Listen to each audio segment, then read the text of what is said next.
Por anos, o Brasil conheceu o caso dos canibais de Garanhuns pelos jornais, pelos laudos e pelas sentenças. Mas existia uma peça dessa história que nunca tinha sido ouvida. A criança que vivia dentro daquela casa. Hoje essa menina cresceu e pela primeira vez ela resolveu falar. Numa entrevista exclusiva ao Roberto Cabrini, no Domingo Espetacular, ela revela o que viu, o que ouviu e o que sofreu enquanto era criada pelos próprios assassinos da mãe. Manipulação, violência, abusos e cenas que uma criança jamais deveria presenciar. Tudo isso aconteceu longe das câmeras, dentro de uma casa que escondia crimes dos mais perturbadores da história do país. Quem era essa menina? Como que foi crescer chamando um assassino de pai? E o que ela carrega até hoje depois de sobreviver ao pior? É isso que a gente vai contar agora. Eu sou o Marcelo Milos e depois da vinheta eu te conto.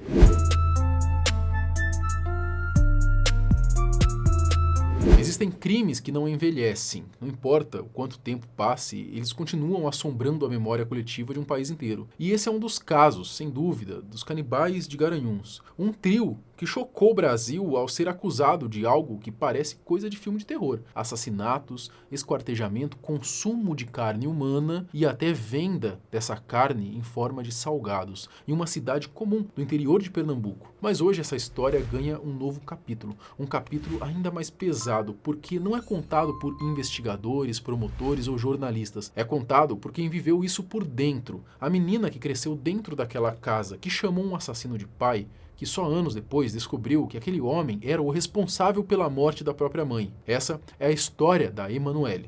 Quem é a jovem que cresceu com os canibais e garanhuns e anos depois descobriu que eles eram os assassinos de sua mãe? Um caso que chocou o Brasil e o mundo e que agora ganha novos desdobramentos. Antes de entrar na trajetória dela, é importante recapitular rapidamente o que foi o caso dos canibais de Garanhuns. Porque só entendendo esse passado é possível dimensionar o peso que essa jovem carrega até hoje. A história vista de dentro. O caso veio à tona em 2012, quando a polícia de Pernambuco desvendou uma série de crimes cometidos por um trio que vivia de forma aparentemente discreta. Eles se apresentavam como uma família alternativa, espiritualizada, com discursos sobre purificação, missão e vida simples. Mas por trás das paredes daquela casa existia algo muito mais sombrio. As vítimas eram, em sua maioria, mulheres jovens, vulneráveis em situações de rua ou extrema pobreza. Eram atraídas com promessas de trabalho, abrigo e uma vida melhor. Foi assim que a Jéssica, mãe de Emanuele, ela entrou nessa história. Ela tinha apenas 17 anos, vivia nas ruas, vendia balas para sobreviver e tentava cuidar da filha pequena, que ainda não tinha completado 2 anos. É quando os caminhos de Jorge, Isabel e Bruna cruzam com os de Emanuele e sua mãe Jéssica Camila da Silva Pereira, de 17 anos. Para ganhar a vida, ela tentava vender balas nas ruas de Olinda, em Pernambuco. Não tinha um teto para morar. Jéssica é atraída por uma promessa de emprego e de uma vida melhor para ela e a filha Emanuele. O que Jéssica não sabia é que, ao entrar naquela casa, estava assinando a sua sentença de morte. Quando tentou ir embora, percebeu que não era livre. Houve luta, houve violência e ali mesmo, dentro daquela casa, ela foi assassinada. O corpo foi esquartejado, parte dele foi consumido, outra parte, segundo a investigação, transformada em salgados vendidos na cidade. E 5 dias depois, ele ceifou a vida da Jéssica, praticou esse crime brutal contra ela, onde ele, no final de tudo, a esquartejou, fez salgado com o corpo dela, com partes do corpo dela, e eles consumiram lá. Na delegacia, Isabel faz uma revelação surpreendente: o uso da carne humana em salgadinhos, que eram vendidos em diversos locais da cidade. Cheguei a usar a carne assim dele. E a filha de Jéssica, a filha foi mantida viva, registrada como filha do próprio assassino da mãe. E é aqui que a história deixa de ser apenas um caso criminal e se transforma numa tragédia humana ainda maior. A Emanuele, ela cresceu naquela casa acreditando que vivia com a sua família. Ela chama esse período de uma lavagem cerebral. Como é que era a sua vida com eles? Por mais que doa falar, naquela época eu via como se fosse realmente minha família, sabe? Eu via o Jorge como se fosse o melhor pai do mundo na época. Praticamente foi manipulação, né? Foi como se quisesse mostrar só um lado sereno dele, sei lá como ele é. Era como se fosse uma lavagem cerebral. Isso. Ela acreditava que tinha proteção, que tinha pai, que tinha mãe, mas na prática vivia cercada por violência, manipulação psicológica e abusos. Ele te abusava? Abusava. Isso era frequente?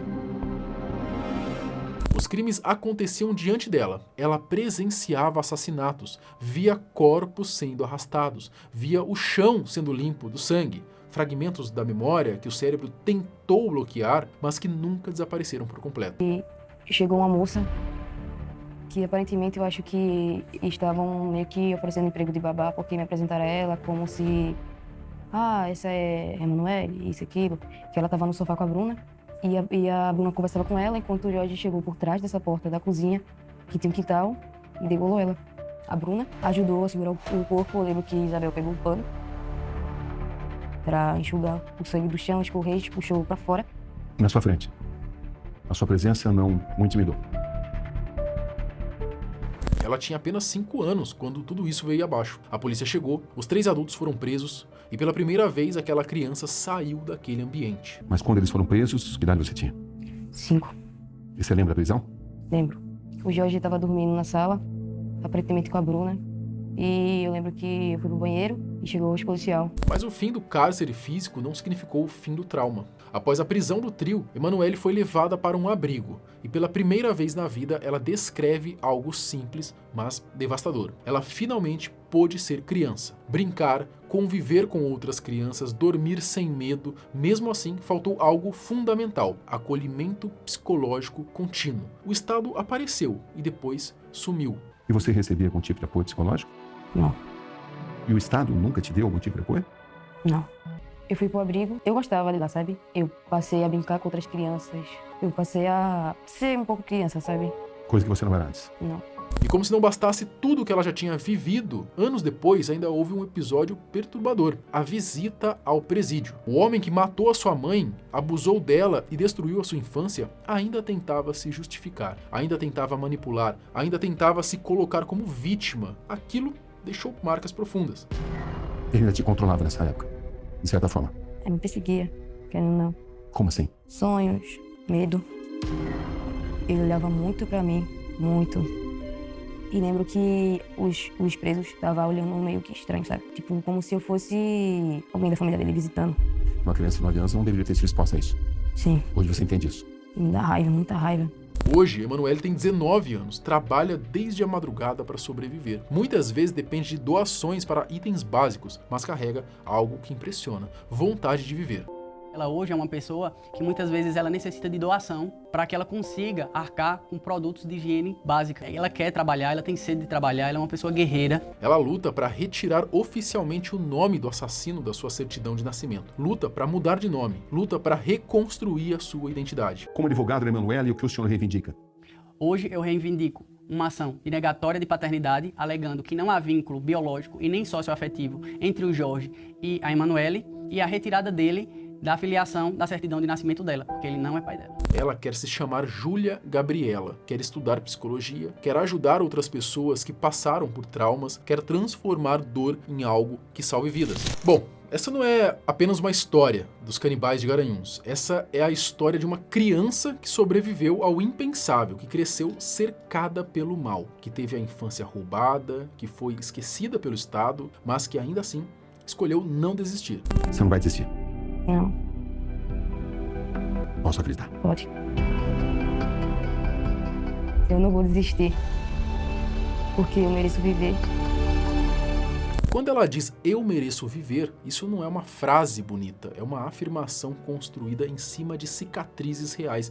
Essa história deixa aí uma pergunta difícil para todos nós. Quantas Emanueles existem hoje? Quantas crianças sobrevivem a horrores invisíveis? E quantas delas são esquecidas depois que o caso deixa de dar audiência? O futuro ainda é incerto, mas pela primeira vez ela não está mais presa ao passado. E talvez, só talvez, contar essa história seja o primeiro passo para que ela finalmente consiga viver. É uma história bem pesada dessa menina aí. A gente contando aqui parece coisa de filme até, né? Até na hora que eu começo a contar e a narrar essa história para vocês, às vezes eu até me desapego um pouco de que é uma história real, né? Parece que eu tô contando um conto para vocês, uma história que eu escutei de um livro de terror. Mas isso aconteceu e a menina tá aí relatando tudo, né? Ao vivo ali, na frente do repórter, contando o que aconteceu com ela. Tem tudo, os caras estão presos, né? Então isso a gente é tão acostumado a trazer casos pesados assim aqui no canal e ver casos, né, de true crimes aí